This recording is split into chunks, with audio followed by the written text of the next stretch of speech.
everybody, the greatest goblin that ever lived is here for another back issue review. Don't have much time to do this, so let's see how many I can get done in under an hour. Look at that.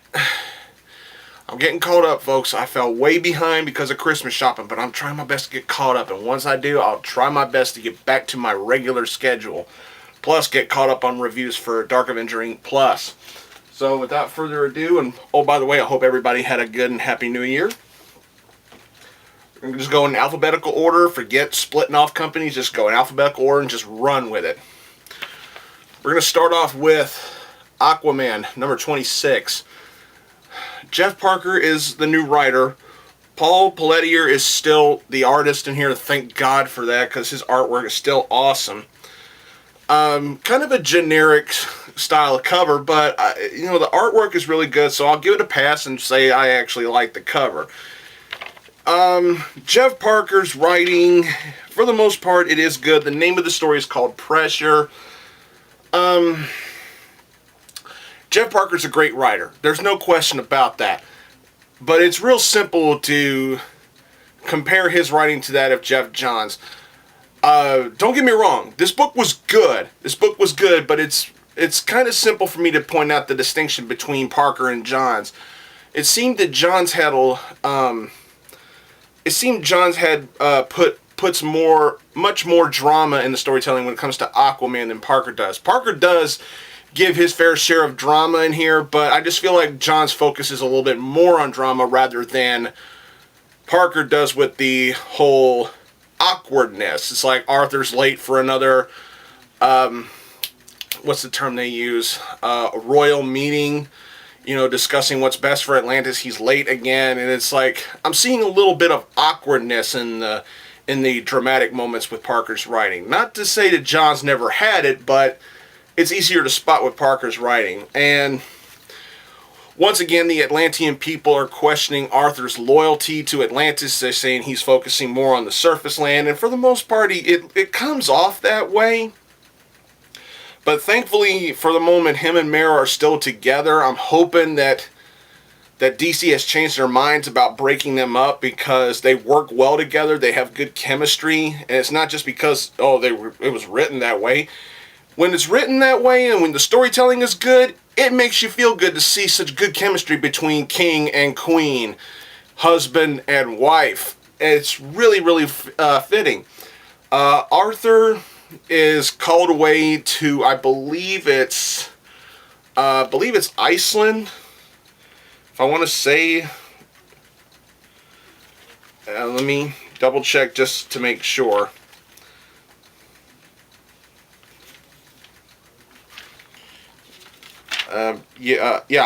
It's Iceland. He's called to a creature and who's attacking Iceland, and it turns out there may be a misunderstanding, but what Arthur does at the end of the book, I'm not going to spoil it, but what I will say is,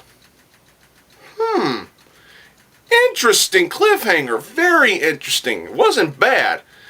I actually liked the cliffhanger. I'm like, okay, this could really go somewhere. So for your first job, Mr. Parker, I gotta give you thumbs up. I gotta give you props. You did do good. For your first issue of Aquaman, you did really good. Moving on to All New X-Men, number 20. Brian Michael Bendis, still doing the good writing. We got Mahmoud Asrar and Brandon Peterson working on the artwork in here. And what this is Gold Laura, X-23, the female clone of Wolverine, is now with Dick Summers' Uncanny X-Men team with the original X-Men. And yes, this cover is not false advertisement. There really is build-up, slow build-up. This does not happen, but there is a slow build to a possible fling between Scott Summers, the young Cyclops, and X-23. And it's even referenced by other teammates of the X-Men. They're going, so Scott Summers is trying to have a fling with a female Wolverine.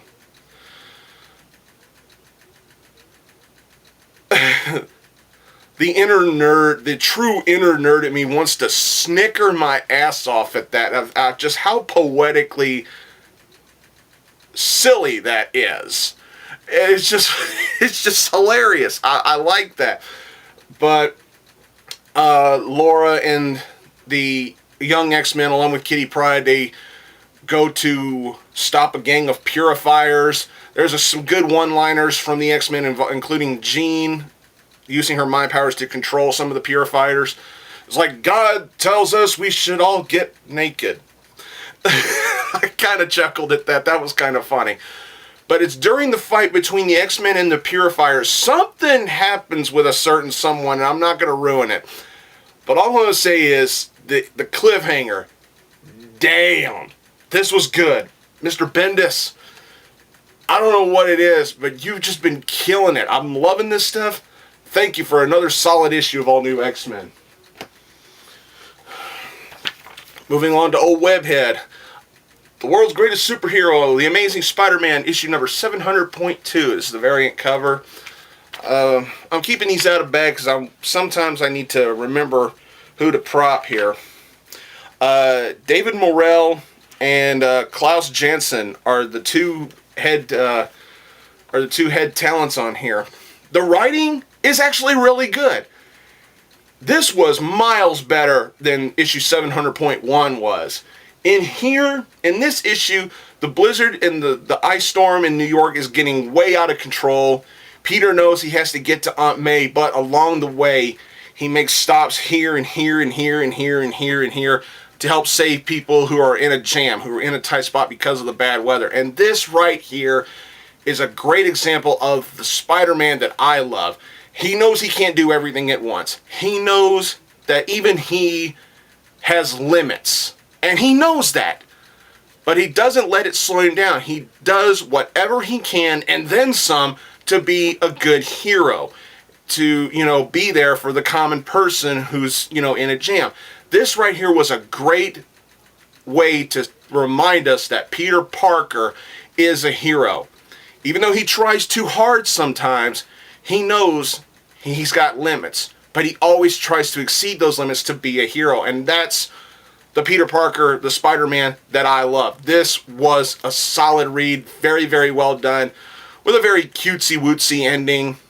All in all, good stuff. I really enjoyed this. This was a very good, honest-to-God, solid read. I think it's well worth your $4. Go ahead and give this issue a look. I would say just glance at 700.1. Whether you want to buy it or not, that's your decision. But I would recommend this book. This was actually really good. Moving along, we got Amazing Spider-Man 700.3, the variant cover here. I love this cover. Now, I thought that we were going to get a story with Black Cat in the main story. No, Black Cat gets shoved aside to a secondary story, which was okay.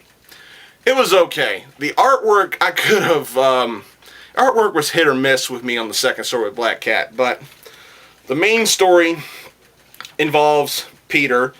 We got Joe Casey doing the writing, and we got Timothy Green doing the penciling.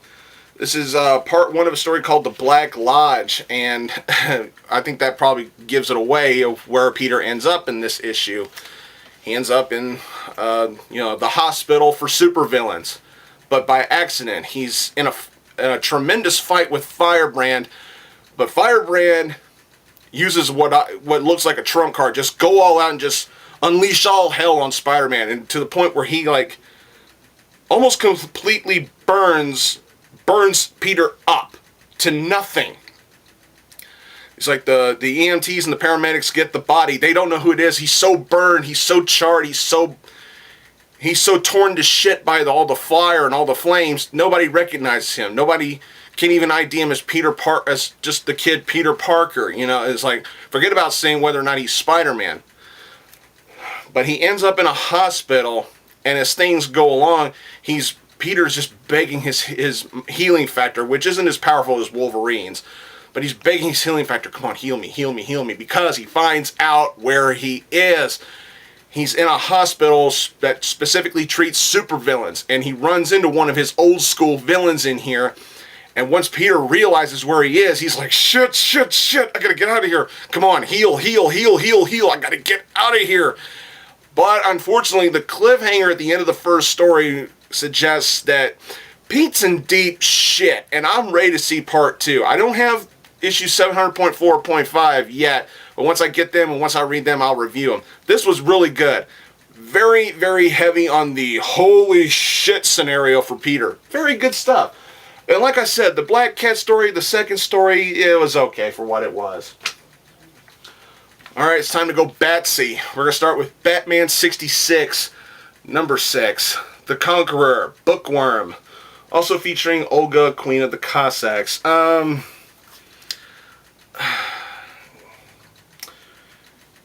Well, you know, Tom Payer, he did the writing on here, and Ty Templeton's artwork is really good in here too, but the Bookworm, don't get me wrong, this issue was good, and the story with Olga was really good too, but I gotta be honest with you, this particular issue of 66 didn't wow me as much as the other issues have. It was good, but in my honest opinion, this is the weakest issue of the series so far. It had its good moments, it had its good one-liners, its cheeseball Adam West storytelling logic at its greatest. It's still a fun read. I still recommend buying this book. You know, it is worth your $4, but you know, storytelling wise, you know, and just how everything's going so far in this series, this is by far the weakest issue of the series. But that doesn't mean it was a bad book. It was really good. I think I'm overanalyzing this book. I should be just enjoying it for what it is, and that's good old-fashioned nostalgic fun with Adam West stuff. As a kid who grew up watching reruns of the Adam West TV series in the 80s and 90s, this is still a welcome treat to me, and I think anybody who missed out on that fantastically cheeseball series, you need to give this series a try, because DC really does their homework, and they really tried their damnedest to hit us with lost episodes or all new episodes of the Adam West TV series. And when you read this, if you watch that show, when you're reading this, you will hear, I promise you, you will hear those voices of these characters in your head as you're reading this dialogue. I promise you that. I sure as hell do. This was a good book. The weakest of the series, but still a strong read, and I still recommend giving it a buy. Very good stuff in here. I really can't say anything else. You notice I didn't spoil the damn thing because I didn't really want to. This, I make no promises. Batman number 26 is still a tie-in to Zero Year. Scott Snyder, I love your writing. Greg Capullo, I love your artwork, but oh my god. I talked about this on my Twitter page. This book pissed me off. Why? Because Zero Year, like I said, why? DC, why do you have to keep tweaking and adding things to Batman's origin? It's not necessary. I said it, and I don't care. Hate me if you want to for saying this. Zero Year could go down as one of the absolute worst Batman stories I've read in a long time. And there's something in this book that Bruce and even the writers, hint at, is that of all the cops in the Gotham City PD, of all the cops, they referenced the possibility that even James fucking Gordon himself was a crooked cop. Bullshit! To say that Commissioner Gordon, or Lieutenant Gordon here, was also one of the crooked cops who took payoffs and briberies and everything, to even hint at that, or to even tease at that possible plot point, is fucking insulting to me as a Batman reader. Jim Gordon is supposed to be that one character, that one cop who's supposed to still be by the book, regardless of how crooked the cops are that he's working with. That tease alone was enough for me to trash this book. This was pathetic. The main story, I couldn't follow it because I really, honest to God, I didn't fucking care. This issue bored the hell out of me. The stuff with Gordon, that tease, it pissed me off. It fucking insulted me. Ha-ha! Moving on. Batman and Two-Face, number 26. Peter Tomasi and Patrick Gleason continue to work on here. Not much to say about this. This was an okay read. Bruce helping out the woman who quote unquote created Two-Face, and She talks about her backstory, her family history, like we haven't seen this kind of a scenario told to us 100,000 times. That there's a betrayal from her cousin in here. I'm probably spoiling the hell out of this. There's a betrayal, and it leads to the girl being confronted by Two-Face. There's some decent storytelling in here, some good backstorytelling in here, and a kind of cliffhanger at the end. This wasn't horrible, but I was like, after I read this particular issue, I was just like, this is okay. You know, it wasn't horrible. I honestly don't recommend buying this issue. I would honestly just recommend just reading it. I'm telling you the truth. Maybe y'all will like it a lot more than I did, but for me, it was just Okay, we're going on to Batwoman number 26, The Menace of the Wolf Spider. Mark Andreyko. This is his first issue of Batwoman, and he did pretty good. He did pretty good. Jeremy Juan does the artwork in here, I believe. Yes, and Jeremy Juan's artwork is really good. I love how he draws the characters. I love how he draws Kate and Bet. I mean, the story opens with Kate and Bet trying to socialize, and it's not working for them. They feel kind of uncomfortable and awkward in there. It plays out pretty well, and then we get to see the Wolf Spider, and we get to see Batwoman and Hawkfire, her sidekick. We get to see them tangle with him. And it doesn't end well for Batwoman, and as the cliffhanger might indicate, this felt like a short read because it felt like it took me just like a minute and a half just to breeze through it, and I was like, that's it? I want more. It really did. It felt like a really, really short read, and that's really the only problem I had with this book. It was really good, and we had a couple of good moments in here that told us readers, you don't fuck with Batwoman. This was really good. A bit short, but still a fun read, and I did enjoy it. So to Mr. Andreyko, I give you props. You did a good job. Hey folks, apologize for the jump cut here, but the battery on this new camera I was trying out died during the review. So, apologize for the jump cut. Now, where were we? We are here at Daredevil, The Man Without Fear, number 34. Mark Magic Wade making that magic work and everything. It's good to see how he writes Daredevil, considering he was the guy that finally got me on board with Daredevil. Now we're still seeing Matt trying to deal with the Sons of the Serpent situation. He has found pages that he believes can help control their power and everything. He brings in Doctor Strange to take a look at him, and looks like he's kind of horrified by what he sees. So Matt turns to his colleague, if you want to use that term, to try her best to help him deal with the Sons of the Serpent. So what they do is they hit the serpents with their own medicine, using brainwashing methods, or using technology to spread their opinion the way they have for so long. And the way they get their message out to the city is just incredible. They bring in a guy who used to work for the Serpents to help them with this propaganda spreading, to help combat the people's opinions that have been fed to them by the Serpents and everything. It's just fantastic writing. Great drama. Simply great drama. You think we're in for a oh no kind of moment near the end, but thankfully a couple of things happen and everything's okay for the moment. A solid read. Just fantastic stuff. Good action, good dialogue, good chemistry between the characters. Solid book. This is fantastic. Thank you, Mr. Wade. Not just for getting me on board with Daredevil, but for keeping me here. Just incredible stuff. I loved it.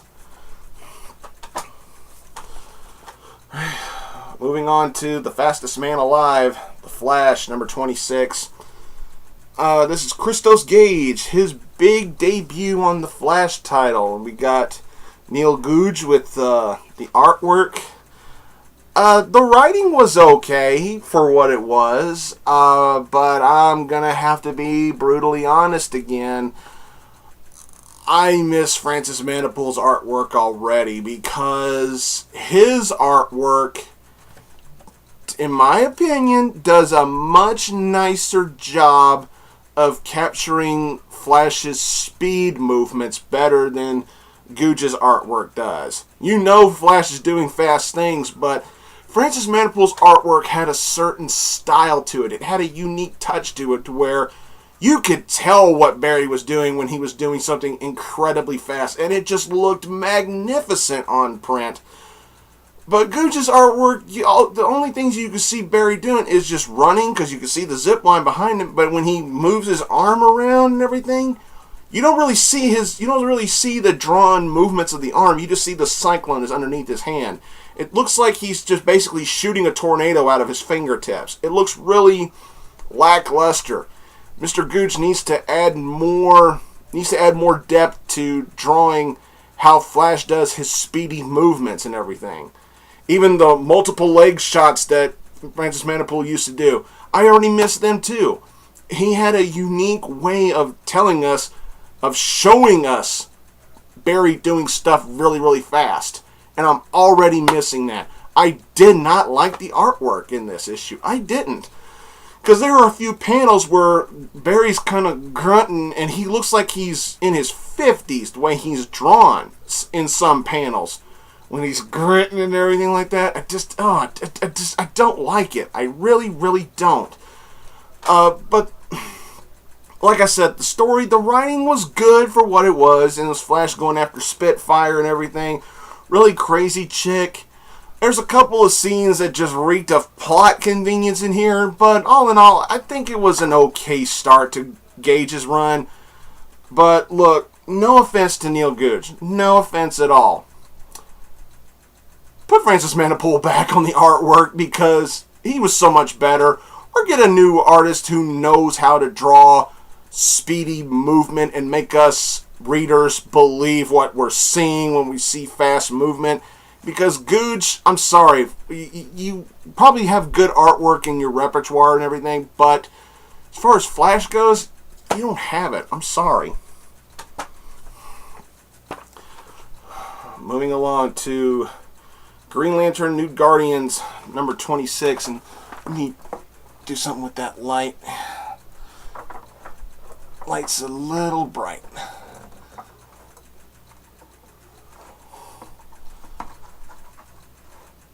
There we go. There, now you'll be able. I think now you'll be able to see it a little better. Green Lantern New Guardians number 26. Justin Jordan, Brad Walker. To save the present, they'll doom the future. This was pretty good. For what it was pretty good. Multiple futures, multiple universes, and everything like that. I've seen this stuff before, but here I think it's done pretty well. It's a satisfying conclusion to this little story involving Kyle and Carol, and the new Guardians, and what they're doing on this planet where it seems to be infinite paradises, that these paradises and these happy endings were stolen from alternate versions of this world and everything like that. It's kind of easy to get lost in this kind of storytelling. I can get that. But for me, I was able to keep up with it, and I was happy with it. Was this the strongest issue of the series? Hell no. But I'll be honest, it's still a decent read. I was pleasantly surprised with how well this particular story ended. Kyle has to make one of those bold decisions there seems to be a pattern of that with the Lanterns. Making bold decisions that not everybody will like. I'm like, oh god, this is going to become a permanent shtick, isn't it? But there's a tease about something concerning the Guardians. I don't know where it's going at the end. It's teased. There's something that the Guardians are talking about at the end of the book. I'm not going to spoil what they're talking about, but it's got me thinking, where is their character development going? I don't know. I don't know what to think about that right now. But all in all, I think it was a solid issue. Moving on to Guardians of the Galaxy number 10. Oh my god. After reading this, I want more stories involving Angela and Gamora. Just give me more Angela and Gamora stuff like this, and I'll be happy. This was really good. A bit of a kind of cover. You know, it looks kind of... I don't want to say Greg Land-ish, but it just kind of comes off that way. Who did do the artwork on the cover? Who did the artwork here? Kevin McGuire. Okay, it's not... It just... The cover just made me think of Greg Land, and I was thinking... But now that I look at it, okay, it does work for what it is, because it basically is Angela and Gamora handling shit their own way. You know, they're both trying to be heroes for this race of... For this alien race who's been slaved and everything, and they're trying to hunt down Thanos and everything. This was just fantastic writing, fantastic artwork. Bendis, again, has just been killing it. Just good stuff. Good stuff.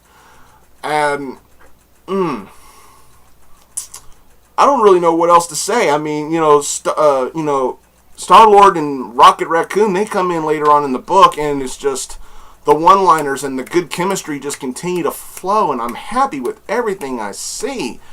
You know, and it's like...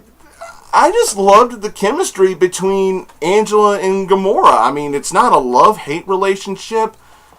You know, I think there's really still some really strong, hot animosity between the two of them. But I do sense a mutual respect between the two of them. And Gamora reminding us just how much she can kick ass. I mean, I was going, whoa, and sweet all throughout this book. Especially with stuff Angela does, the stuff that Gamora does. It's just incredible stuff. I enjoyed every bit of it. Yeah, not much to say. It doesn't have a cliffhanger. It ends. It's a nice done storyline, and we're gonna move on to the next story, which is the Trial of Jean Grey. I wonder where that's gonna go. But solid read. I loved it. It was great. Moving along to Legends of Red Sonja, issue number 2, Gail Simone, Melvin Brooke, Tamora Pierce, Jack Jadson, Mel Ruby, Cassandra James, everybody who worked on this book. If I butchered your names, I'm sorry. But after reading this, and I went back and reread issue 1, okay, I may have been mistaken when I first talked about this series. At first, I thought it was bunches of people telling legendary tales about Sonja's past, after she probably had passed away or something. No, Red Sonja's not dead. It's just, she's just, trying her best to stay away from confrontations, try to stay away from from bounty hunters who are coming after her. They want her head and everything like that.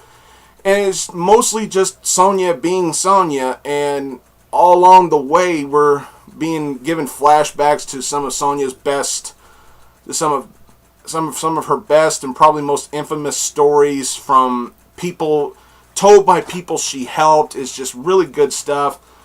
Just solid writing. The artwork, the interior artwork, for what it was fantastic. I did enjoy it. But Gail Simone's writing is what steals the show, especially with the storytelling, the good lines. Everything in here just flowed very well. We get the first story that's told is told from, I believe he's called the Beheader or something like that. And he's telling the story. He's like, you hear what he's saying, but the story that you see doesn't exactly match. He's like, he's telling the story like he's the macho guy and Sonja's just with him, and she's like so impressed and turned on by how manly and how awesome he is, when in fact there are a few times she had to pull his ass out of the fire. And sometimes I get a kick out of stories like that, where you see one guy's perspective on a story, and deep down inside he's probably bullshitting everybody, and it's just great stuff. I got a laugh out of that. That was good. The second story involving a mother and child was also really, really good. I don't want to dive too deep into this because I don't want to really truly down and deep spoil the book. But this was fantastic. I certainly recommend getting this issue of Legends of Red Sonja. There are many different Red Sonja books out there, but I just collect the main one and Legends of Red Sonja. They're both written by Gail Simone, and both have been just fantastically done. This was a solid story. A solid issue, excuse me. Solid issue, well worth your time and well worth your money. Moving along to Red Hood and the Outlaws, number 25. Excuse me. This is issue 25. Whoops, I got them backwards. This is issue 25 of Red Hood and the Outlaws. A tie-in to Zero Year. Yeah, I was a bit late on this one. James Tanai on the 4th. Jeremy Juan. The same artist who does Batwoman right now. This is basically telling the story about how Jason Todd was before he became Robin in the New 52 universe. And for what it was okay. See how Talia al Ghul met him, and how he might have been destined to be one of the big soldiers that could either be with Ra's al Ghul or stand against Ra's al Ghul. It concerns him possibly being a member of the Red Hood gang before he was even a Robin and everything like that. We get to see teases of the Joker in here. It was what it was. I enjoyed it, thought it was a solid read.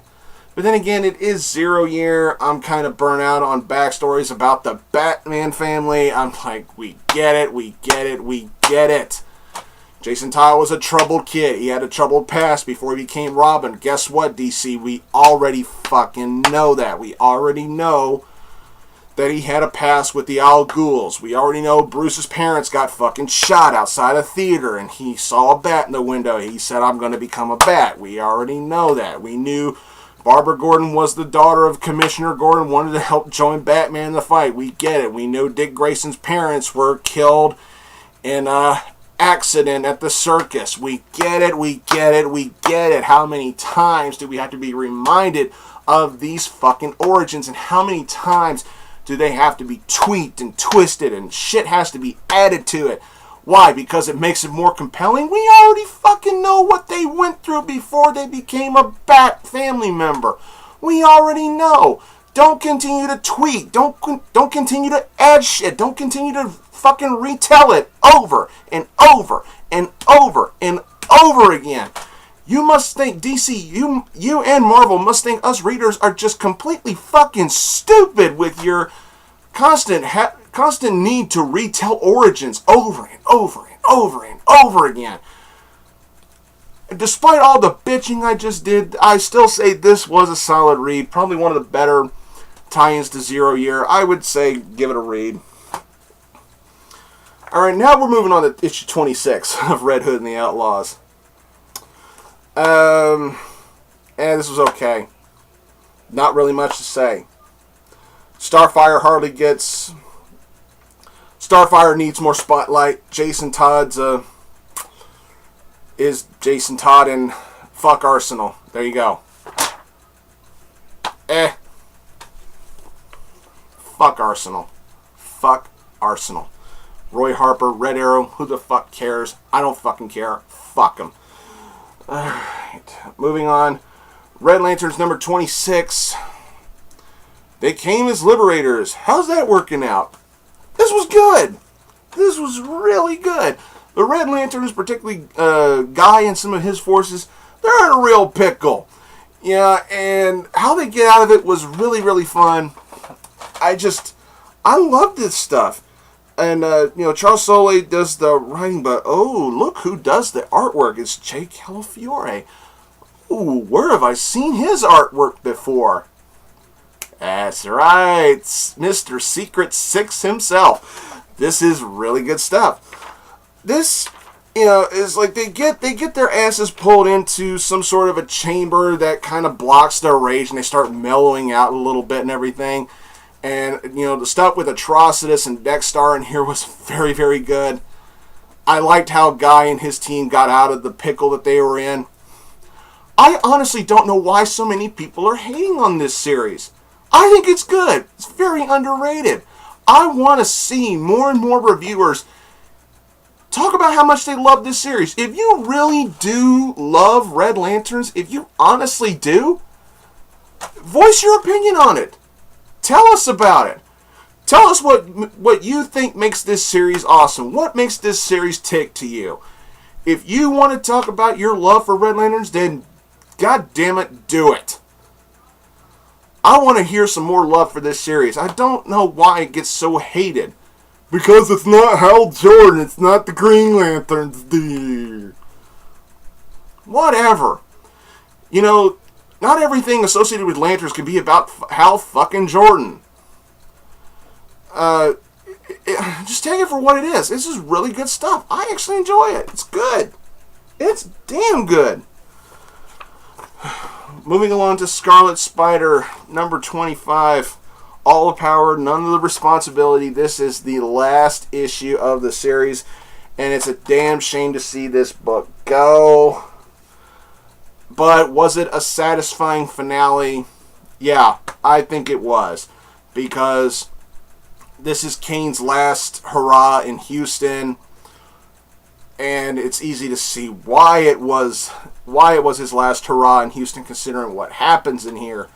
Because after the hurrah is over with, everybody just looks at him. His identity is exposed. Now everybody knows who he is, or who he was. And everybody, all his friends that he associated with, they just don't want anything to do with him anymore. And, even, the officer that he befriends goes, Kane, you just need to go.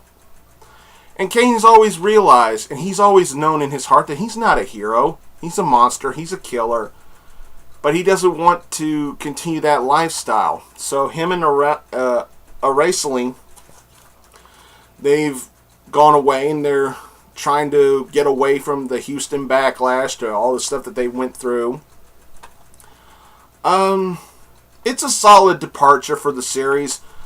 Was it perfect? No, but I took it for what it was. A fitting send-off to the character before we see him again in the next New Warriors launch, which I don't think I'm going to be getting. I've seen the lineup for the New Warriors team, and I gotta say, I'm not really looking forward to the New Warriors thing. I might read it, but am I going to be buying it? No. I just took it for what it was. A solid end to the series. Nothing more, nothing less. Nothing really much to talk about. Moving on to Suicide Squad number 26, a tie-in to Forever Evil. Yeah, like I give two fucks about Forever Evil right now. King Shark with his dear old dad on the cover. Yeah, this shit really happens. Well, the beginning of this book deals with the history of Belle Reef Prison. We get to see King Shark, trade blows with his dad and everything. And we get to see this kind of sick, twisted way of flirtation, I would believe, between Harley Quinn and James Gordon Jr. It's like, I'm tired of everybody calling Harley Quinn a slut. She's not a slut. She's just a psychotic bitch who gets off on violence. Violence and... violence turns her on. That's pretty much it. If she were a slut, she would literally be sleeping with every character in this book at once, taking turns. That would be that. If she were doing that, then yeah, I would say she's a slut. But she's not a slut. She just gets turned on by violence and pain. And she's psychotic, yet she's damn intelligent. I think she's way more intelligent than people give her credit for. The people who write her and the people who read her. I think the character herself is way more intelligent than she's given credit for, and I think it's well worth saying that. Amanda Waller's trying to devise some plans as to how she's going to pull her ass out of the fire and everything, but then something comes along that screams, "Oh shit!" for her and for the other members that are remaining of the squad. But I really did like the cliffhanger at the end. I'm like, thank God. One of those cliffhangers that just made me go, whew. Thank you. This was a solid read. I liked it. It ties into a story I don't give a shit about. Forever Evil. I don't fucking care. I haven't even read issues 3 or 4 yet because I don't honestly care. If I can get a chance to read them, maybe I'll read them, and hell, maybe I'll review them. But I really honestly don't care. But yeah, this was a solid read. I enjoyed it. It is what it is. That's all I can say.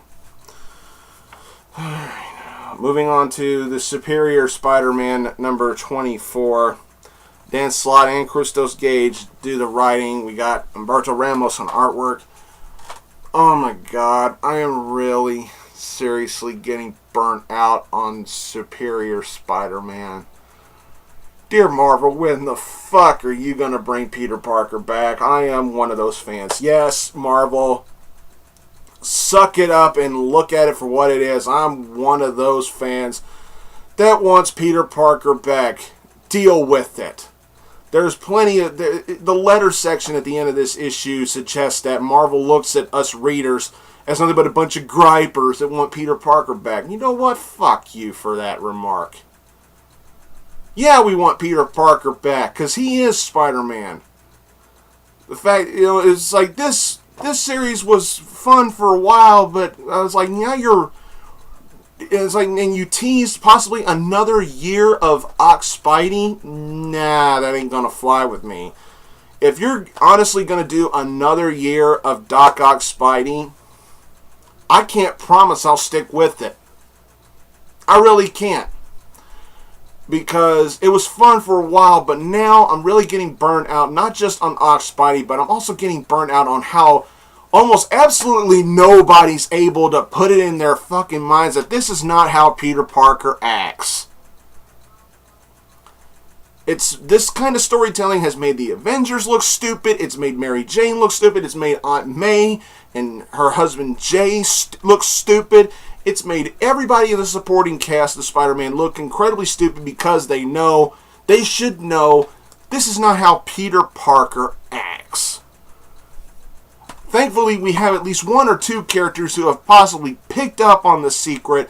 Unfortunately, one of them, Carly Cooper, is in really, really, really deep shit in this issue.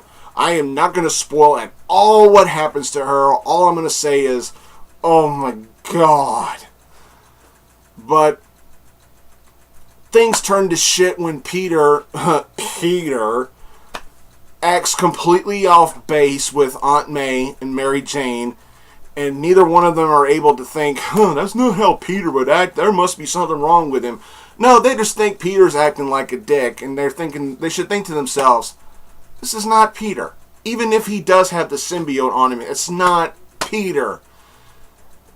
And Mary Jane... Okay, I'm going to go ahead and spoil the ending. Mary Jane calls the Avengers to deal with Spider-Man. How they don't recognize her as MJ because they know who MJ is. MJ used to fucking live with them. Oh, wait a minute, that's right. The magic bubble thingy that Joe Quesada wrote probably erased that shit too. Doy on me. And fuck you again, Joe Q. Just for the hell of it, I say fuck you, Joe Q. I just do that now for fun. Fuck Joe Quesada. But yeah, this... I don't know. I mean, this was pretty good, but not great.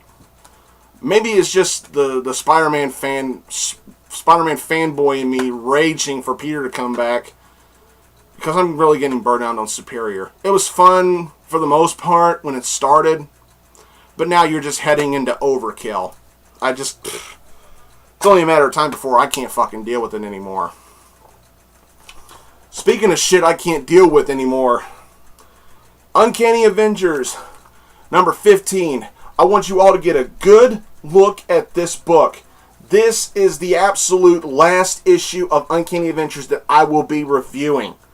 I am dropping this series right here, right now. This book pissed me off. Let's talk about this. Rick Remender, Steve McNiven, good writer, great artist, shitty book. Why do I hate it? Let's talk about this. All the mutants are being called in. This is Rapture. I don't fucking care. I'm gonna spoil the hell out of this book. If you don't want to be spoiled, skip it. If you want to hear me bitch and rant, then enjoy the show.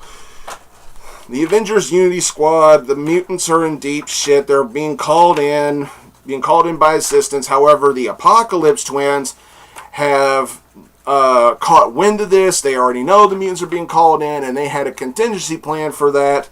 You know, blah, blah, blah, blah, blah. You know, Steve's getting his ass handed to him by the Apocalypse Twins, who continue to fucking bore me with their quotes from the Bible, their endless jibber, jabber, jibber, jabber, jibber, jabber. It's like, shut the fuck up and let somebody fucking beat your ass, get you off, let's get done with this story and move on to something new. But, nope. Nope. Nope, nope, nope, nope, nope. Nope. Oh, the Celestial Executioner has been called in, and Earth's fate has been decided. And then we get these words on the bottom. To be continued. Fuck me. Enough with the Apocalypse Twins. We're on issue 15, and we're still not fucking done with this shit. How long have the Apocalypse Twins stole the spotlight in this book? Jesus fucking Christ. Are you serious? It's bad enough that they killed off Rogue. Speaking of that, let me find it. Hang on. I gotta find it. You wanna know how many panels Rogue gets? 1. And this is it. Right up there. I don't know how well the cameras can pick it up, but it's a fucking skeleton. They killed her off. Fuck you for that, Marvel. You killed off one of my favorite X-Men. Fuck you. Killed off Rogue. You dragged this story on and on and on and on. To the point now, I don't fucking care anymore. I am done with Uncanny Avengers. I am fucking done. Dropping it. Done. Let's end this positively, shall we? We're going to end this with X-Men number 8. Brian Wood and the Dodsons. Continue this story. Oh God, it is so good to see Monet again. You have no idea how happy that makes me. There's a break-in at the Jean Grey school. Psylocke gets wind of it. It's Typhoid Mary. She's stealing something for who, forgot the girl's name, but the girl who has the abilities of Yuriko, Lady Deathstrike. She's doing a mission for her. Psylocke gets wind of it. She gets away, but just barely. And, excuse me, my brain's a little addled from all that ranting I did there, but, the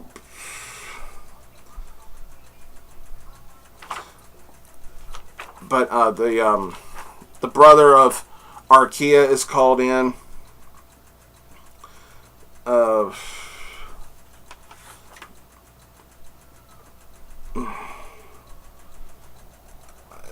John Sublime is called in saying, hey, something was stolen. We have a good idea what it is. And it turns out that Typhoid Mary and Yuriko, they have stolen a living specimen of Archaea.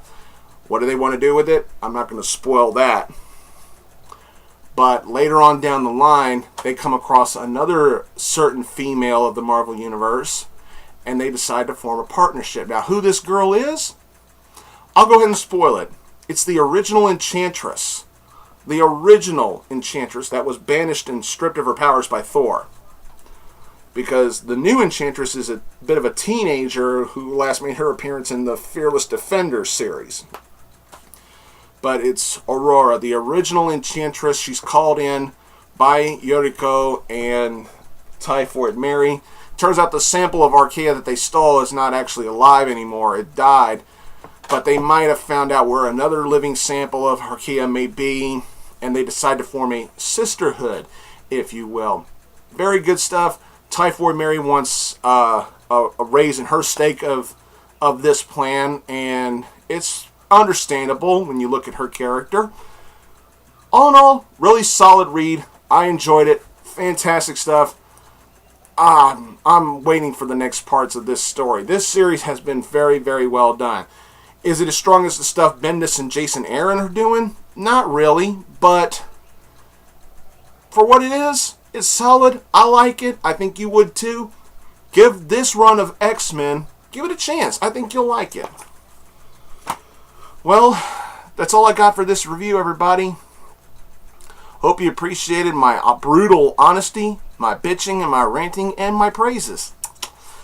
Try my best to get fully caught up. I fell way behind with the Christmas shopping, but once I get caught up, I promise I will try my best to get back to my regular schedule of doing my main reviews on my Blugoblin 01 channel and doing back issue reviews slightly less extravagant than this here on my blugoblinX channel. And I promise I'll try to get caught up on my Dark Avenger Inc. Plus reviews. Subscribe to this channel, please. Don't forget about my main channel. Shout out to my bro, the Mount Vernon Kid, Mark and Chloe at Fast Deck of Comics, everybody at Dark Avenger Inc. and Dark Avenger Inc. Plus, my old buddies Deadpool Zilla and Brandon Hex. Thanks for watching this review, everybody, and until next time, I'll see you all later.